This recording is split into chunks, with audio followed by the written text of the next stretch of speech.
Alright, what is going on guys, Dead Trigger here, and as you guys can see in today's video, we are going to be talking about 10 unexplained and scrapped content in Mortal Kombat 11. Now, one question that we often ask ourselves is, what if? What if we were able to play as the NPCs in the story mode? What if instead of this skin, we got this skin? Or maybe, what if there was supposed to be a Kombat Pack 3, but unfortunately, the Rona ruined everything? Well, that's exactly what we're going to be discussing in today's video, so let's get started. First up, we're going to be talking about the KRYPT guy, also known as the descendant of APEP. Now, if you don't know what descendant means, it's basically a person that is descended from a particular ancestor. And interestingly enough, APEP is actually seen in Mortal Kombat Deception, as he is one of the guys that helps us during our quest in the Conquest mode in the first part of the game. In other words, what we are looking at is possibly APEP's son, it could be his grandson, or it could even be his great-great-great-great-grandson. We will never know the answer to that question. The only time we're able to use this guy is inside of the Mortal Kombat 11 KRYPT, and as you progress, you start unlocking things and start searching for things as well, such as Shao Kahn's hammer, Kinshi's blindfold, Scorpion's spear, and even Ermac's levitating powers. We'll talk about their mysterious deaths a little bit later, but for right now, the spotlight is on the KRYPT guy. Unfortunately, his journey exploring the KRYPT did not last very long. As we saw in the MK11 Aftermath story, he unfortunately died inside of the Shaolin Trap dungeon. By what else? Of course, a trap. It is unknown what intentions NetherRealm had for this character, but the only thing we do know is that the intentions didn't last long. There's a small chance that he was supposed to be a playable character, or maybe even made it to a DLC of some sort, but ultimately, he ended up not being either. While we are on the topic of the KRYPT, up next we have the mysterious deaths in the KRYPT. Of all my champions, I miss Goro most. You're lucky he's dead. He would have eaten you for daring enter his lair uninvited. Behold the final resting place of Kenshi Takehashi. Valiant and brave, he was an excellent warrior, which made feeding on his soul most enjoyable. Do heights frighten you? If so, may I recommend you turn back? Mind the edge. Fall, and you will be impaled on the spikes below.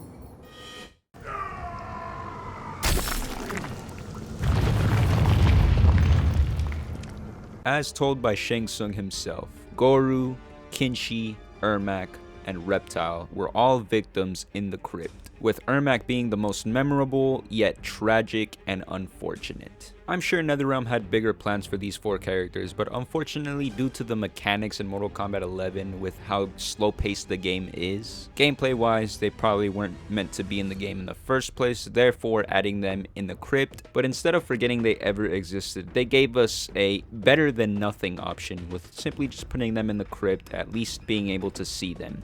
Unfortunately, it is not the way we want to see them, but the same thing happened with Mortal Kombat X with characters like Jade and Noob Saibot being missing, and ultimately in MK11 we ended up getting those characters back in the next Mortal Kombat game, whether it's MK12 or something else named completely different. I'm sure they're going to learn from their mistakes just like what they did in Mortal Kombat X, so I am fairly confident that we will be seeing these characters sometime in the near future.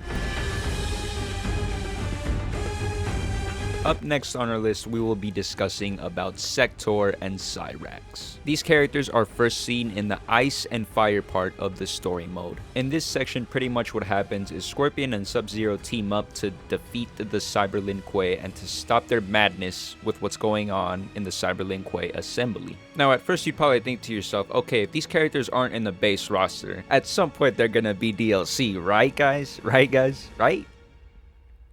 Right? Unfortunately, with the release of Kombat Pack 2 in November of 2020, 7 months later, it was announced by NetherRealm Studios that they will no longer be working on Mortal Kombat 11 and will be focused on their future project, which basically meant that Mortal Kombat 11 was done with content, and the only thing we've had recently before it ended was Kombat Pack 2. Now granted, if you have the PC version of MK11, you are able to use SEKTOR and CYRAX with mods, and the same can be said for KRONIKA and the Fire God Liu Kang skin, which by the way I have videos for if you guys want to go check those out. And the fact that they're even playable with mods makes me think that at some point we were supposed to get these characters as DLC, obviously besides Fire God Liu Kang, but unfortunately, I think because of COVID, they were probably forced to stop working on these characters, and it really is very, very unfortunate.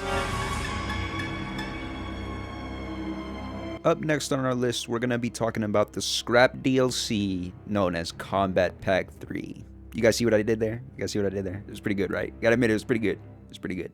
Now, as I mentioned before, after Combat Pack 2, we had to wait 7 long months for NetherRealm to announce anything regarding the future of Mortal Kombat 11. A lot of fans were left disappointed and confused as to why NetherRealm took so long to make that announcement. Although it is unknown as to what characters were going to be in Combat Pack 3, thanks to data miners, we actually have a general idea as to who was supposed to be in it and what kind of content we were going to be getting. The one character that obviously stands out the most is Ermac, as he does have his own player model, and strangely enough, he is the only NPC character with a player model. I don't think NetherRealm gave this man a really nice costume just for it to be used in the crypt on a death scene for like, what, 10 seconds? I really don't think that was the case. I'm sure this man was supposed to be in-game, we would be using him as DLC, and he would be a very, very fun character. I'm sorry, Losty Girl, I know you hate him so much, but in reality, he is a sick character. I'm sorry. Two other characters that stand out is SEKTOR and CYRAX, as they are already playable in the PC if you have mods. Tanya from MKX at one point was an NPC, but then she ended up being DLC, which is why I think if SEKTOR and CYRAX had more time in the oven, I'm sure they would have been in that combat pack. It was speculated by the community that the roster was supposed to be a perfect rectangle, and if that was the case, that leaves us with only 2 characters left. If we were to think logically, it would make sense to have Smoke, Reptile, or Ash Williams in this game, and we'll talk about Ash Williams a little bit later. He has his own spot, but for right now, let's talk about Smoke and Reptile. Starting off with Smoke, this was basically the #1 character request that everybody asked for, and it was almost a crime to not have him in the game. One of Shang Tsung's moves involves Smoke. That's a little bit of a tongue twister, I'm sorry. I tried my best though. With this specific move, it's basically a projectile parry. However, if you do enhance the move, it turns into a regular parry, and if you manage to get hit by this twice, which is literally impossible in most cases, but if you do, you will get hit with a really cool looking crushing blow that I think is very unique to the game. He's also rocking his Mortal Kombat 1 skin, which implies that NetherRealm had even more plans for him. Just imagine the intro dialogues between Smoke and guys like Noob Saibot. They were brothers in Mortal Kombat Deception. They fought alongside each other. And imagine the interactions with guys like Sub-Zero, Raiden, Scorpion. Oh my god, the amount of potential this character had in this game is mind-blowing to me. As for Reptile, he is an interesting one, and here's why. You would think that the only time we would see him is in the crypt. However, a well-known data miner known as the Thinny actually discovered a secret tower that involves fighting Reptile himself. And to this day, the community still does not know how to trigger this fight. It's been said that it is located in the Towers of Time, and it could possibly be located in the Classic Towers as well. No one still knows to this day how exactly to trigger this fight. In the worst case scenario, this could potentially just be a fight against the Scorpion skin that makes him look like Reptile, but until someone solves this secret, as of right now, it remains unsolved and is unknown as to what this fight triggers. If we even fight Reptile in the first place, no one knows. The costume that he wears is the one from Mortal Kombat X, but it could just be a placeholder for what they had in store for us had it not been for the virus. Not to mention Warner Bros having issues with their companies as well. A mix of these things is probably the reason why we never got this combat pack. Up next, we're going to be talking about the guest character known as Ash Williams. Not much is known about Ash Williams other than the fact that he was supposed to be in the game, but for some reason just got removed entirely. Ultimately, what I think happened here is that the deal fell through. The character who replaced Ash Williams ended up being the Joker, which honestly was a pretty good trade-off. A good amount of the fanbase really wanted the Joker to be in a Mortal Kombat game someday, and I think he fit perfectly well in this one. However, what if Ash Williams was never cut from the game in the first place? How exactly would his gameplay work? I personally think he would have been very similar to Leatherface or Jason Voorhees in Mortal Kombat X, but I'll let you guys be the judge of that. At one point, it was even confirmed by NetherRealm themselves that Ash Williams was going to be in the game. There was a message that promoted Kombat Pack 1, and in that message, they name-dropped Ash Williams, and noticeably, the Joker wasn't in that message. They even had a license which gave them the right to use Ash Williams as a character, but again, all of this content was scrapped, deleted, and sent to the Chaos Realm. Will Ash Williams be in Mortal Kombat 12? Only time will tell.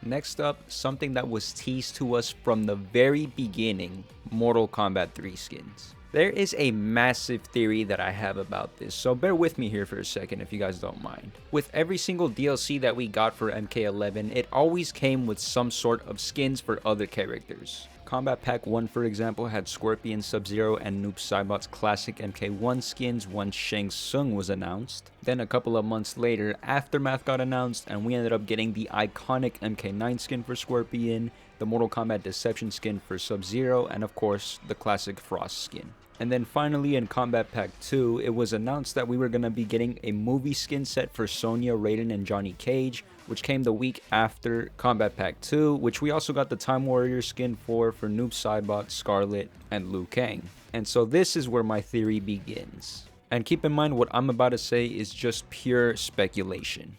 Kombat Pack 3, Mortal Kombat 3, KP3, MK3. Do you guys see where I'm going with this? And that's not the only coincidence here, as if you guys really think about it. Let's pretend that Ash Williams wasn't supposed to be in the game in the first place, and let's just think of the 5 other characters that we talked about that aren't in the game. Ermac, Smoke, Reptile, CYRAX, SEKTOR.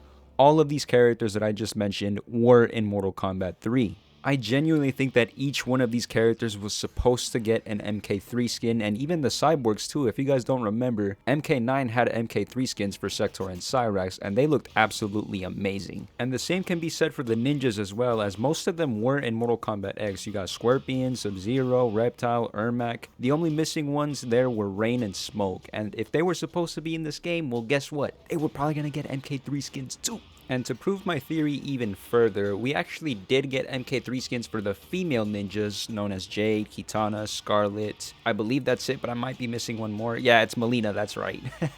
I remembered. When Mortal Kombat 11 was revealed, we literally witnessed Scorpion in his MK3 form, and my god, did it look absolutely gorgeous. But unfortunately, we ended up never getting these Mortal Kombat 3 skins, and of course, it's probably because of that stupid pandemic. Every single bit of content that I'm talking about in this video that has been scrapped was due to either the pandemic or because of the issues that Warner Bros. Had. It's just a damn shame that we never got these skins, man. It makes me cry. While we're on the topic of MK3 skins, we're actually going to move on to our next topic, which discusses the scrapped skins for the actual characters in the game. Now, talking about all of these characters one by one will probably take about 40 minutes in total, so this will probably be an entire video in itself, but I really want to show you guys at least some of these skins that really caught my attention. First up, I want to talk about Baraka, and specifically the first 3 that you guys see on screen right now. What stands out the most about the first one is obviously the eyes. He basically looks a lot like Raiko in this one, but I personally just don't like the costume. The second one, however, he actually looks like a Shaolin monk that is tatted up to the extreme. I personally don't think it suits Baraka at all, so I'm glad they didn't choose that one as his default skin. But the third one is the complete opposite. Baraka with the cape is something I did not know that I needed. I also love what he has around his waist. I love the tattoo that he has as well. I think it suits him very perfectly. And those wrist tapes that he has on, I think it suits him very well. This would have been a perfect default skin for Baraka. I think I would have chosen that over the one that he has right now any day. Up next, I want to talk about Cassie Cage because in my personal opinion, I think she has the worst costumes in Mortal Kombat 11. Besides the 5th one, I think all of these other skins look 10 times better than her default one. But what I really want to talk about is the future version of Cassie Cage. I want you guys to take a quick look at all of these skins that are on screen right now, okay? Tell me that all of these look fantastic. However, you know what NetherRealm decided to choose? They ended up going with this skin right here instead of the ones that you just saw. Are you kidding me? I have no idea what NetherRealm was thinking here, and the fact that they even considered having Cassie Cage's head completely closed is unbelievable to me. If Cassie Cage does come back in MK12, I better see one of these skins as her default skin, because if not, I'm gonna be livid. Up next, we have Frost, and really the only one that stands out to me here is the 5th one. The other 4 kind of look unrealistic to me. They don't really fit Frost that well. But that 5th one right there, look at the way her hair is done. Are you kidding me? That is like a cybernized hairstyle. It actually suits her so well. Real quick, I want to talk about Fujin. There's not much to say about him other than the fact that they were considering changing his hairstyles. You guys are seeing it right here. At one point, his hair was going to be floating, which is pretty cool, but obviously that's probably something that's really hard to do in a game. So moving on, we're going to be talking about Garrus, and look at all these concept arts for Garrus. This man looks like Kratos. Besides the last 2, I really like how the first 4 look. These concept arts right here to me look like better bosses than KRONIKA. They look so badass. This right here is what I'm talking about. We're gonna be talking about Jade now, and guys, there is some breaking news for this character. All of these Revenant skins for Jade look phenomenal to me, but here's the thing. She was supposed to have a mohawk. And you can tell that this was a last minute change because this is actually the skin that she has in her default form. The only difference is that she doesn't have the mohawk, and I am very glad that Mortal Kombat decided not to give her a mohawk, because although it sounds cool on paper, I actually just don't like the way this looks. And real quick, I'll show you guys her past form, but it's just mind-boggling to me how she was supposed to have a mohawk. With any Mortal Kombat game, you can't really go wrong with Jade, especially if she's not a Revenant, so they did a really good job here. Up next, we have the Joker, and oh my goodness. Here's what they had in mind for the past version of the Joker. They obviously went for the 5th one, but these other ones honestly look kind of goofy. This is the last bit of concept art that the Joker got, and I had to say, I would have loved to see the middle one because that looks a lot like Joaquin, man. It was most likely a copyright issue, but we'll never know. Moving on to our next character, we have Kitana. All of these look great, but my only problem is, besides the first 2, the other 3 really need some color. That's something that I really hated in Mortal Kombat 11. Most of the Revenants really just look gray, dull, and they look so boring. But other than that, if we give these a little bit more saturation, maybe they'll look better. I'll have to see that when I'm editing. And just like Jade, you can't really go wrong with Kitana. She always looks amazing in any game that she's in. I even liked her MKX version a lot. I'm not gonna lie to y'all. I know there's some people out there that do hate that skin, but I think it's a pretty good looking skin. Up next, we have KRONIKA. I genuinely don't like how KRONIKA looks because to me, she just doesn't feel like a threat. But if you look over on that 6th skin, that right there looks like a goddess of time. And it's the only skin that I actually like out of these 6. Up next, we have Liu Kang, and as you guys could see, this is actually a Revenant that has color. I can't believe it. But of course, out of all the costumes, they chose not to give him the colored ones. But don't get me wrong, I actually do like the way Liu Kang looks in his Revenant form. He genuinely looks like a bigger threat to me than KRONIKA. Up next, we have Mileena, and Jesus Christ, they dropped the ball with her. I'm glad she's in the game. I'm glad the fans are happy, but just look at that first costume real quick. Are you kidding me? That's the best version of Mileena you got right there. As a matter of fact, those skins right there are on par with MKX Mileena. For whatever reason, they decided that the 4th and the 5th one were best. But I can't help but think that maybe they're gonna save the first 3 skins for the next game, because this would be perfect for MK12 if Mileena comes back. Here's another bit of concept art here. This might be controversial, but I actually like the way that these look. So as I was editing, it looks like I completely forgot about Cabal. He's one that I really wanted to talk about because as you guys could see, Cabal with the hoodie looks sick. And I really like the way he looks on the 5th one as well. I think they did a phenomenal job with Cabal in this game. Up next, we have our boy Raiden. This one is one I was looking forward to the most, because they actually gave him a mask and they had no intentions of not giving him one. But ultimately, they ended up removing the mask entirely, which sucks, but he does look really cool with it, I'm not gonna lie. This could potentially be MK12 content that we're seeing right now, so hopefully we'll see Raiden with the mask. I think he looks pretty cool with it. Up next, we have our boy Rain. This is a guy that everyone requested for him to be in the game, and thankfully we got him. He has some very questionable costumes here. I'm okay with all of these skins, but they made the right choice in choosing the 4th one as the main one. I think Raiden with purple hair, the 5th one specifically, that actually looks sick. like, and I would love to see that in the future. This is the only thing that I'm going to show for RoboCop because everything else is just his default form, the way he looks in the movies, but it was considered that he was going to have an MK9 cyborg skin, which is really, really cool. I would have loved to see that. Moving on to the next character, we have Scorpion. I'm sure a lot of you guys were really looking forward to this one, and this might be a hot take, but I don't like the way Scorpion looks in this game. I think the problem with the costume that he has is that it's just too much. There's so many things that's on him. I like the way he looks in his human form when he teams up with Sub-Zero in the story mode. It's pretty much the same skin, except you just get rid of the hoodie and the mask that he has on. But to me, he just looks too bulky. I never liked the way that he looked here. Now, of course, when it comes to his past though, you can't really go wrong with this skin either. All of these look great. I would have been happy with any of these, honestly. Up next, we have Shang Tsung, and for some odd reason, they thought it was a good idea to give this man some hats. I'm glad they chose the 6th one because hats on Shang Tsung doesn't really make sense to me. It doesn't suit him.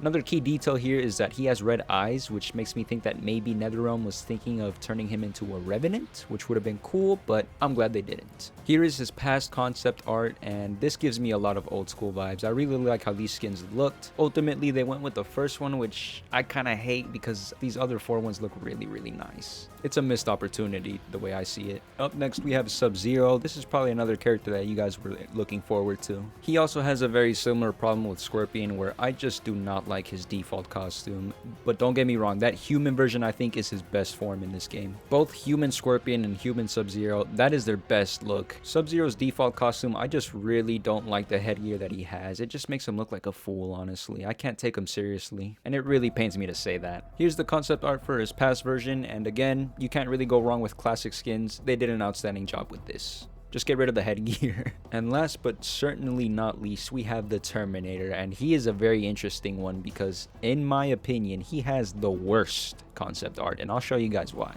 Now, if you're wondering what's going on with his face, I'm pretty sure it's because they didn't have the face model yet, so they just put that for now. But don't worry about his face, worry about the costumes that he has. The only cool one to me here is the 3rd one. At first, I looked at all 3 of these and I was like, this is not Terminator at all. But the more I looked into it, I actually dig the 3rd one. But the first 2, man, I just can't take serious. Here's what they had for the present version of the Terminator. I personally don't like any of these. I don't know if it's because of the white hair, maybe because the costumes that he has on just doesn't look like Terminator to me. I don't know. So that was it for the concept art. I did not expect it to be that long, but I do have an honorable mention that I want to talk about. What you are seeing on screen right now was the final Kombat League season known as Season of Lawlessness. Now, if you haven't figured it out already, in this picture, Sindel actually has white eyes. Unfortunately, when this season arrived, it turns out that NetherRealm actually removed her white eyes and instead replaced them with red pupils, which to this day, fans were very disappointed about that change, including myself, because obviously, as most of you may know, the old school look for Sindel has her with plain white eyes and she looks absolutely perfect. It is unknown as to why NetherRealm decided to make this change, but it was definitely an unnecessary one.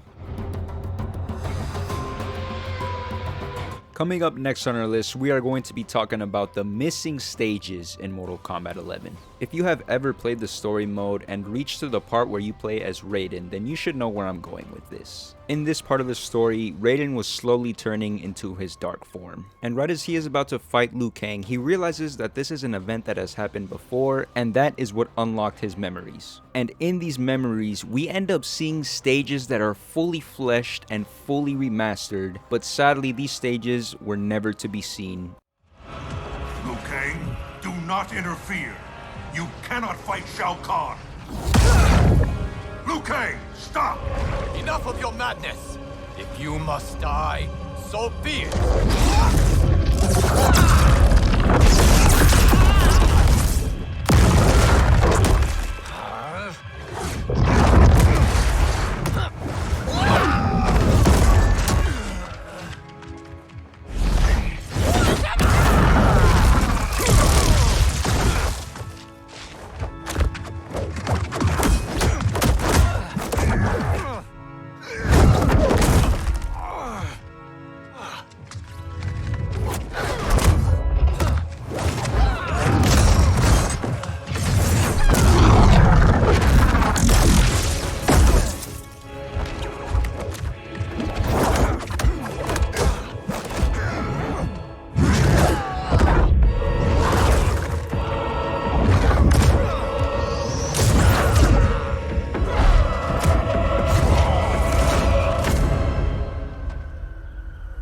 The first stage we encounter is the rooftops from Mortal Kombat 9. We see this stage in the end portion of its story mode. Then right after that, we switch to the iconic stage known as the Dead Pool, which thankfully was in the Aftermath edition of MK11, and I'm very glad that they managed to put this in the game. After that, we teleport into what seems to be the Chaos Realm, but there's also people speculating that this could be the Apocalypse map from MK vs DC. I personally think this is Chaos Realm, but I'll let you guys decide. And then right after that, we get what I consider the second most requested map for MK11, which was the Subway. I mean, as you guys could see, it is fully remastered. I'm thinking that this was definitely going to be a stage for Kombat Pack 3. It's also a damn shame that we never got this one either. Right after that, we seem to get a little glimpse of what is known as Shang Tsung's Palace. As far as I'm aware, this looks like the map that takes place in the Mortal Kombat Deception intro, where Shang Tsung, Raiden, and Quan Chi team up to fight against Onaga but ultimately fail, but it could just be speculation on my part. Then right after that, we teleport to the Pyramid of Argus. I'm not sure if this map was ever playable, but it was seen inside the intro for Mortal Kombat Deadly Alliance. And last but not least, for a short second, we actually teleport into the crypt area.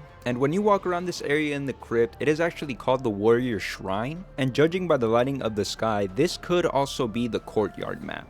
Of all the stages, this one happens to be the most interesting to me. It was rumored that we were supposed to get some sort of crypt expansion during the Kombat Pack 3 phase, and obviously that ended up not happening. And seeing this part of the crypt area during the day makes me think of two things. Number one, there probably was going to be some sort of crypt expansion, but because it never happened, we don't really know exactly what was going to be in it. And number two, considering the fact that Liu Kang and Raiden do fight in this area, this potentially could have been the other stage that we got during Kombat Pack 3. Most of the stages that were shown here were remastered, which makes me think that there were more plans in the future for MK11, but ultimately we just never got these maps. Let's just hope that we end up seeing some of these maps in MK12. I'm pretty sure the community would be happy with that. Next up, we're going to be talking about KRONIKA and how at first she was supposed to be a male. In an interview with Game Informer, Ed Boon was asked about KRONIKA and if she was a contraction of Chronicles and Narnia, to which Ed Boon responded, no. KRONIKA was actually called Kroniko or something like that. It was a male character up until just not too long ago when we decided to switch it to KRONIKA as a female character. When asked about the change, he simply just said that he thought it would be cooler to have a female boss character than a male one. One major theory that I have here is that Kroniko ended up being Garrus. Based on the concept art that we saw not long ago, this man looks like a bigger threat than Liu Kang and KRONIKA combined, and that says a lot.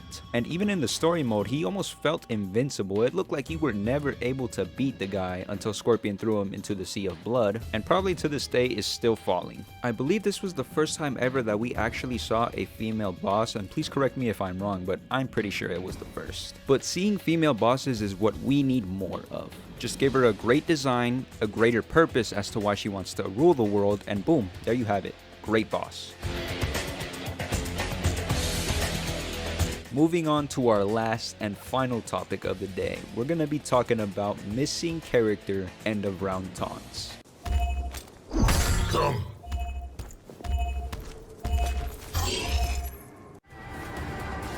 You will scream. You will fail.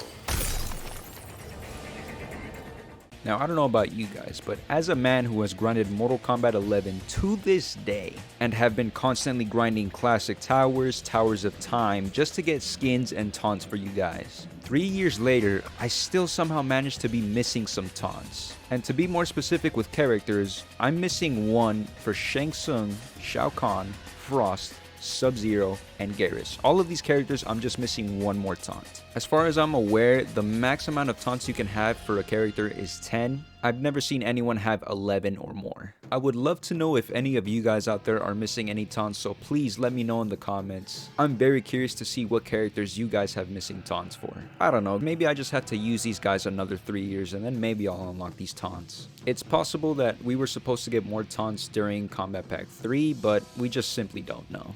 And ladies and gentlemen, we have finally made it to the end of this video. If you've made it this far, I just want to say thank you so much for watching. It took me a whole week to get the commentary, and right now it is unknown how long this is going to take for me to edit, but regardless, if you guys would like to see more of these, please let me know by leaving a like down below. Thank you all for your support, and we will see you guys next time. Take care, everybody.